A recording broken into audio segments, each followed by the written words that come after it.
স্বৈরাচার শেখ হাসিনার 15 বছরের বেশি শাসনামলে মতের অমিল হলেই গুম হওয়ার ঘটনা ছিল খুবই স্বাভাবিক প্রক্রিয়া। গত 5 আগস্ট ছাত্র জনতার গণ অভ্যুত্থানের মুখে শেখ হাসিনা পালিয়ে গেলে গুম হওয়াদের কেউ কেউ ফিরে আসেন। আন্তর্জাতিক গুম প্রতিরোধ দিবসের আগের দিনে সুখবর দিল অন্তর্বর্তীকালীন সরকার। এবার জাতিসংঘের গুম এবং নির্যাতন বিষয়ক কনভেনশনে স্বাক্ষর করেছে বাংলাদেশ। বৃহস্পতিবার উপদেষ্টা পরিষদের সাপ্তাহিক সভায় স্বাক্ষর করেন অন্তর্বর্তী সরকারের প্রধান উপদেষ্টা ডক্টর মোহাম্মদ ইউনূস।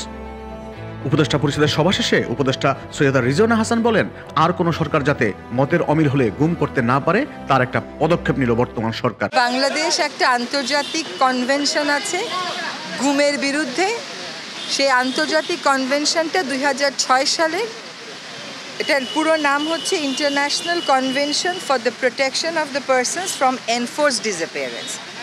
এই কনভেনশনে বাংলাদেশ আজকে, এটা আমাদের জন্য একটা, বিশেষ করে মানবাধিকার কর্মীদের জন্য একটা অনেক বড় মাইল ফলক। আমরা অনেকেই এরকম এনফোর্সড ডিসঅ্যাপিয়ারেন্সের মুখোমুখি হয়েছি। আর যেন কেউ কখনো নিজের ক্ষমতা কুক্ষিগত করতে কোনো বাহিনীকে দিয়ে, কোনো পদ্ধতির মাধ্যমে কোনো নাগরিকদেরকে, সরকার বিরোধিতা করা হচ্ছে, আইন শৃঙ্খলা পরিস্থিতি খারাপ করা হচ্ছে, ন্যাশনাল ইন্টারেস্টের বাইরে কাজ করা হচ্ছে, এসব বলে গুম করতে না পারে, তার জন্য এই কনভেনশনটা আমরা স্বাক্ষর করেছি এবং এইটার ব্যাপারে প্রয়োজনীয় আইনি সংস্কার আমরা গ্রহণ করব। এছাড়া কালো টাকা সাদা করার বিধান বন্ধ করার সিদ্ধান্ত নিয়েছে অন্তর্বর্তী সরকারের উপদেষ্টা পরিষদ।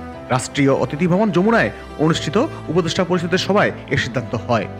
সভা শেষে এই তথ্য জানান পরিবেশ, বন ও জলবায়ু পরিবর্তন মন্ত্রণালয়ের উপদেষ্টা সৈয়দা রিজওয়ানা হাসান। বলেন, অর্থ পাচারের বিরুদ্ধে শুরু হয়ে গেছে কার্যক্রম।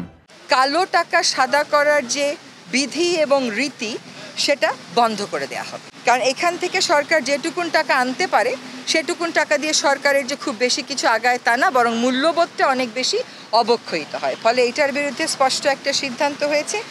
অর্থ পাচারের বিরুদ্ধে কার্যক্রম শুরু হয়ে গেছে।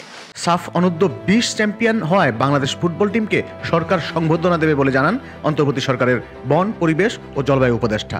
একই সাথে বন্যার কারণে রপ্তানিমুখী যেসব শিল্প প্রতিষ্ঠান ক্ষতিগ্রস্ত হয়েছে সেখানকার শ্রমিকদের স্বার্থ যেন সুরক্ষিত থাকে, সেজন্য সরকারের পক্ষ থেকে সহায়তার কার্যক্রম চলবে বলেও জানান তিনি।